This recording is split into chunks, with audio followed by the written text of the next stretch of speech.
Hello, my beautiful diamonds and my Teletubbies. I'm laying here on Saturday and it is wonderful. I'm enjoying my day. My son usually comes over every Saturday and we have the time of our life, but I just needed this day to myself. So I'm just lying in my bed, enjoying my life. Oh my God. I'm looking at Law and Order Special Victim Unit. And I love all the law and orders because you'll notice that most of the women are single. They have great lives. They have their career. They go out on dates. They have their friends. They have their co-workers after work. They go hang out. They have a great life.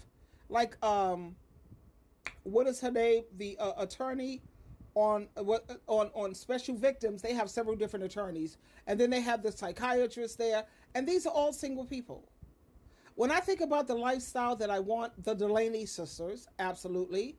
And Being Mary Jane. I don't know if you guys have ever seen that show. I love it. I think it's on BET Plus, or you could see it on Hulu or Netflix.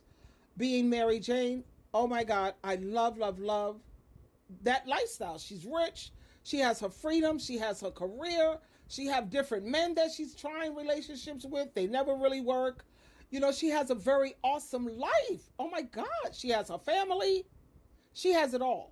Friends, family, dating, amazing career, drives the best car, living the best. Oh my God. No stress from no man, no nothing. And I'm looking at Law and Order now, and it has where there's men on here who want to have sex relations with only 8-year-olds. When it comes to females, they're 8 years old. And when it comes to the men, they're something like 11. And once they hit 15, they throw them to the wayside. I recall growing up with my brother who tried to rape me, and Jesus Christ put a stop to that. And the moment my mom came home, me and my other brother who saved me, we ran to my mom and told her everything. My mother said, "You better come." She called his father. "You better come and get him because I'm going to kill him. This day is the day. It's going to be his last breath." So his dad came over and got him. And that was the end of that. Never had to deal with him again. Like I said, he was a Jehovah's Witness too. Check that out. Anyway, he ended up giving his wife AIDS in the early 80s where she, they only had AZT. Anyway, she died or unalived before he did.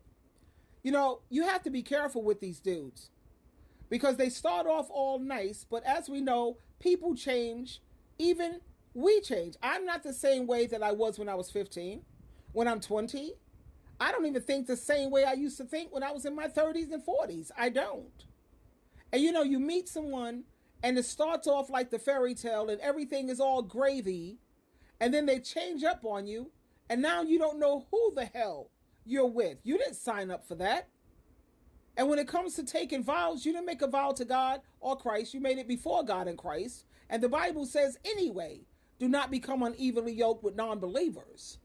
And if he's a believer talking about I'm a Christian, then he should be living a Christian lifestyle. And the number one rule he should be following is Matthew 7:12. Treat people the way you want to be treated. So is he a Christian in action or just in words? The Bible says what God has put together, let no one pull apart or separate. God didn't put 99.9% of these marriages together, which is why the divorce and the separation rate is so high. I would say 90% if you combine them together. These relationships are not working because Satan, the devil, had a hand in it. He put these relationships together, and they should be pulled apart. And you think about, these adult children, how they're so hard on their parents. And, the thing with these adult children, I got to speak on this because they talk so badly about their parents, but yet when they grow up, what do their kids have to say about them? They hate their parents. Let me tell you the reason why they hate their parents, especially the females. These females are traumatized not because of what happened to them from their mother, but from what happened to them from their peers. Because when people grow up their teenage years, they care more about their peers than they do about their parents. Now, these girls, they went out there, got dogged out, lost their virginity to a man that didn't care about her, threw her to the wayside because he wasn't trying to be tied down. Then you move on to other men who dog you the hell out, impregnate you, leave you. It happens again, they leave you. See, that's where their main trauma is coming from. It has nothing to do with what their mother did. She may have done, 20% of the damage? But 80% of the damage to most of these females, why they're traumatized, is from what these men did. But instead of putting the blame where it belongs, nope, it's always the mother. And most of the reasons why they hate their moms so much, this is what I'm recognizing, because I have a therapist, a psychiatrist actually, that I meet with her on Zoom every month on Doctors on Demand. And I recommend this for everyone. And I keep a journal. So every time we meet, I talk about everything that happened for the month and we go through it and we gain new insights, new understandings. And the reason I love her too, because she's like, people can't keep blaming everything on their childhood. You're in the driver's seat now, she says. People are responsible for themselves, but a lot of these adult children, they don't want to take accountability. So it's easy to just say, this is why I'm going to keep her for the rest of my life. It's easier for them to say, well, because of my mother, I did this. Because of my dad or my whatever. It's always the mother. No, you can't blame your mother, honey, once you're in charge of your own life. You're in the seat now. You know right from wrong. You know the way you want to be treated, and they're not treating you that way. Why are you still there? Kill that noise with all that trauma bonding and all of that codependency, because they have way too many support groups to help you get past all of that. So these adult children today, they want to blame the mother so that they could, not have to own it. They don't want to own it. And then they hate their mother so much because they see that, look at the choices and the decisions that they're making. You thought you were so much better than your parents, but look at you. Look at the choices and the decisions that you've made. A lot of them are smoking weed, dope every day, drinking every day. But come on, I thought you was better than your parents. What's up?